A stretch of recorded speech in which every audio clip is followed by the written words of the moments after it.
अध्यक्ष महोदय, राज्य के सरकारी विभागों में राज्य कर्मियों को अपने पद के अनुसार उसे 7वें वेतन आयोग के तहत मूल वेतन के साथ ग्रेड पे दिया जा रहा है और लेवल भी निर्धारित है, जबकि बीपीएससी टीआर1, बीपीएससी पीआर2, बीपीएससी टीआर3 द्वारा चयनित अध्यापक एवं सक्षमता पास विशिष्ट शिक्षकों को का ना ही ग्रेड पे निर्धारित किया गया है और ना ही लेवल तय किया गया है।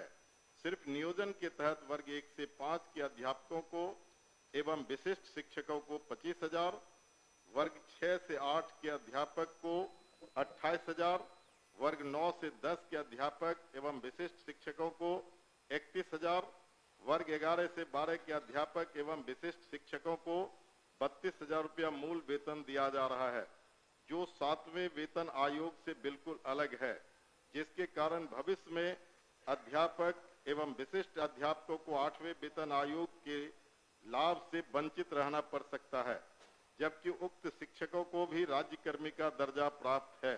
अतः उक्त शिक्षकों के हित में पद के अनुसार शिक्षकों को ग्रेड पे तथा लेवल निर्धारित करने हेतु हम सदन के माध्यम से सरकार का ध्यान आकृष्ट कराते हैं। माननीय मंत्री शिक्षा विभाग।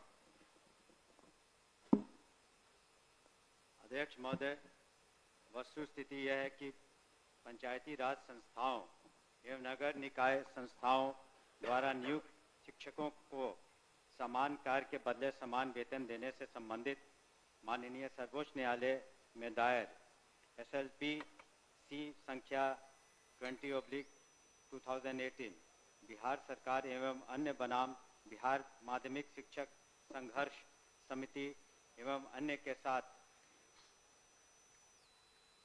दिनांक 10/5/2019 को पारित आदेश, जिसमें माननीय उच्च न्यायालय के द्वारा समान कार्य के बदले समान वेतन देने हेतु पारित आदेश को निरस्त कर दिया गया है। राज्य सरकार पंचायती राज संस्थाओं एवं नगर निकाय संस्थाओं द्वारा नियुक्त शिक्षकों को बेहतर वेतन एवं सेवा शर्त हेतुकृत संकल्पित रही है। राज्य सरकार ने सहानुभूतिपूर्वक इन शिक्षकों को 1/9/2020 से EPF योजना, जिसमें राज्य सरकार के द्वारा लगभग 5% अंशदान दिया गया है, से आच्छादित करते हुए दिनांक 1/4/2021 से 15% का वेतन वृद्धि किया गया।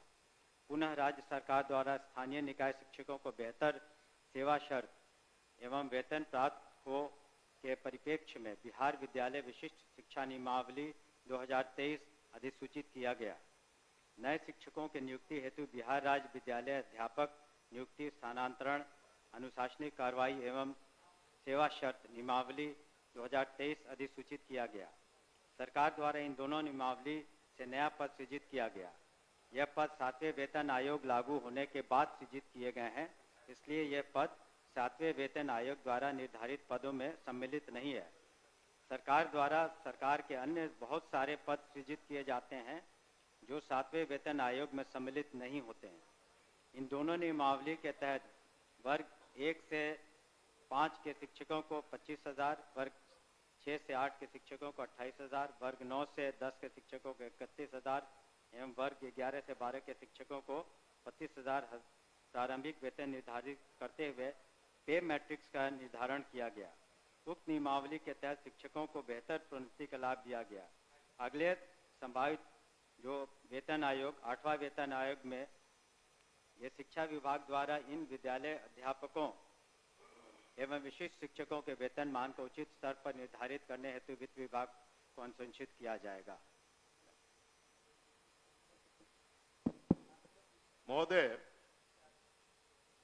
मैं पूरे वक्तव्य को मैं सुना। सरकार बीपीएससी का एग्जामिनेशन लेकर के सरकार ने घोषणा किया कि वो राज्यकर्मी होंगे। दूसरी बात की सरकार ने ही घोषणा किया कि सक्षमता परीक्षा पास जो कर जाएंगे शिक्षक वो राज्यकर्मी होंगे। तो जब राज्यकर्मी होंगे तब फिर क्या औचित्य है कि आप उसको 7वें वेतन के लाभ से अलग रखेंगे, उस श्रेणी में नहीं रखेंगे? क्यों उसको राज्यकर्मी का दर्जा देते हुए और राज्यकर्मी की घोषणा करते हुए उस लाभ से सरकार क्यों वंचित रखना चाहती है, ये मैं जानना चाहता हूं। माननीय मंत्री। अध्यक्ष महोदय, इसमें जो विचार विमर्श किया गया वित्त विभाग से, ऐसी बात नहीं है कि सहानुभूति तो पूरी रखी गई। एक और आंकड़ा मैं पढ़ना चाहूँगा सदन के सामने।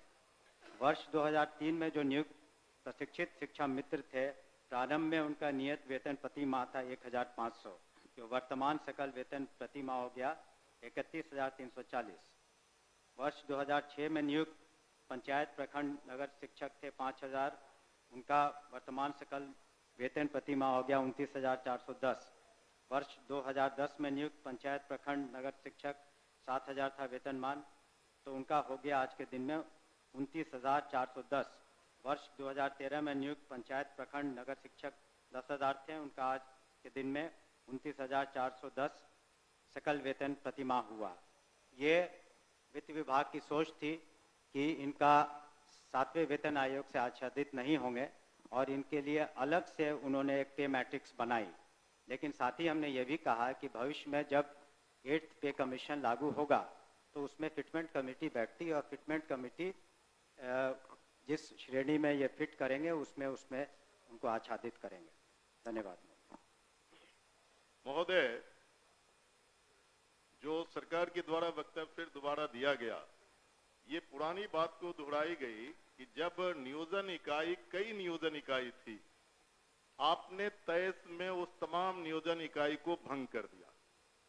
अब जिला स्तर पर नियोजन इकाई आपने गठित कर दिया, जितने जिला है उतने ही नियोजन इकाई है। और आपने, आपके फैसले से सरकार ने फैसला लिया कि अब तमाम जो पहली प्रक्रिया थी उसको हम समाप्त करते हैं और बीपीएससी से एग्जामिनेशन लेकर के हम शिक्षक को बहाल करेंगे और वो राज्यकर्मी होंगे।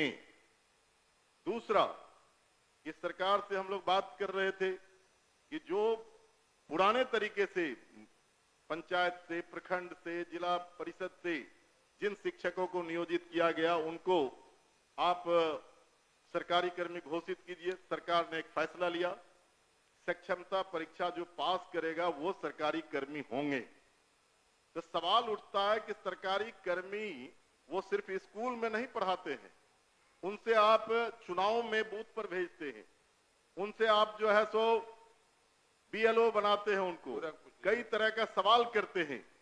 जब वो सरकारी कर्मी आपने घोषित किया है, तब सरकारी कर्मी के बराबर उसके समकक्ष 7वां वेतन क्यों नहीं देना चाहती है, ये हम जानना चाहते हैं। तो नहीं, उनका कहना है कि वो पुराना जो बताया 4000 था, 2000 था, 3000 था। दूसरी बार खड़े होकर बोले तो नहीं सर मैं अध्यक्ष महोदय, जब ये पूरा मामला वित्त विभाग में गया, वित्त विभाग इसमें सारी निर्णय लेता है। पे मैट्रिक्स उन्होंने नया किया और कहा कि ये 7वें वेतन आयोग से आच्छादित नहीं होंगे। और दूसरी बात ये भी है, हम इस बात को स्वीकार कर रहे हैं कि भविष्य में जब 8th पे कमीशन का इन्होंने बात उठाई है, तो जब भी पे कमीशन केंद्र सरकार के द्वारा जब वो लागू होता है तो यहाँ बिहार में भी फिटमेंट कमेटी बैठती है और फिटमेंट कमेटी के अनुसार उस वक्त इसमें जिसमें करेंगे हम लोग अनुशंसा करेंगे। लेकिन अंतोगत्वा इन सभी मामलों में वित्त विभाग अपने वित्तीय प्रबंधन के तहत ही अंतिम फैसला देता है, जिसको सभी को स्वीकार करना पड़ता है। धन्यवाद। हो गया आपका। नहीं सर सर ठीक है, वो लोग पूछेंगे, लेकिन मेरा आखिरी सबमिशन है सर, सप्लीमेंट्री मेरा ये है कि वित्त विभाग से सारी प्रक्रिया को पूरा करते हुए तब आपने बीपीएससी का एग्जामिनेशन लिया और तब आपने राज्यकर्मी का दर्जा दिया। तो साथ में वहीं घूम फिर के आ रहे हैं आप। साथ में वेतन का आप लाभ उसे क्यों नहीं देना चाहते, ये सरकार एक लास्ट करते हैं सर। एक ही बात तो बोल रहे, बोलिए अध्यक्ष।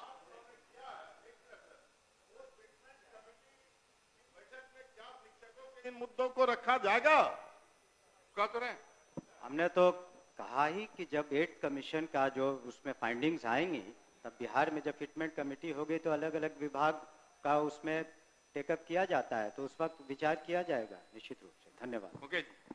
अध्यक्ष महोदय, वर्ष 2023 में नियोजित शिक्षकों को महागठबंधन की सरकार में राज्य